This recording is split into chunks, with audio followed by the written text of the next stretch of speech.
नमस्कार मित्रांनो, मला भावलेली कविता या सदरात आज आपण ऐकूयात कवयित्री विमल लिमये यांची घर असावे घरासारखे ही कविता.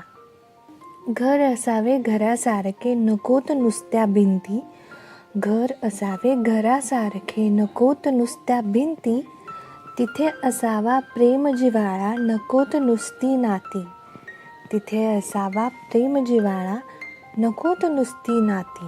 त्या शब्दांना अर्थ असावा नकोच नुसती वाणी, त्या शब्दांना अर्थ असावा नकोच नुसती वाणी, सूर जुळावे परस्परांचे नकोत नुसती गाणी, त्या अर्थाला अर्थ असावा नकोच नुसती नाणी, त्या अर्थाला अर्थ असावा नकोत नुसती नाणी, अश्रूतूनही प्रीत झरावी नकोच नुसते पाणी, अश्रूतूनही प्रीत झरावी नकोच नुसते पाणी, या घरट्यातून पिल्लू उडावे दिव्य घेऊनी शक्ती, या घरट्यातून पिल्लू उडावे दिव्य घेऊनी शक्ती, आकांक्षाचे पंख असावे उंबरठ्यावर भक्ती, आकांक्षांचे पंख असावे उंबरठ्यावर भक्ती. अशाच सुंदर रचना ऐकण्यासाठी चॅनलला पटापट सबस्क्राईब करा. धन्यवाद.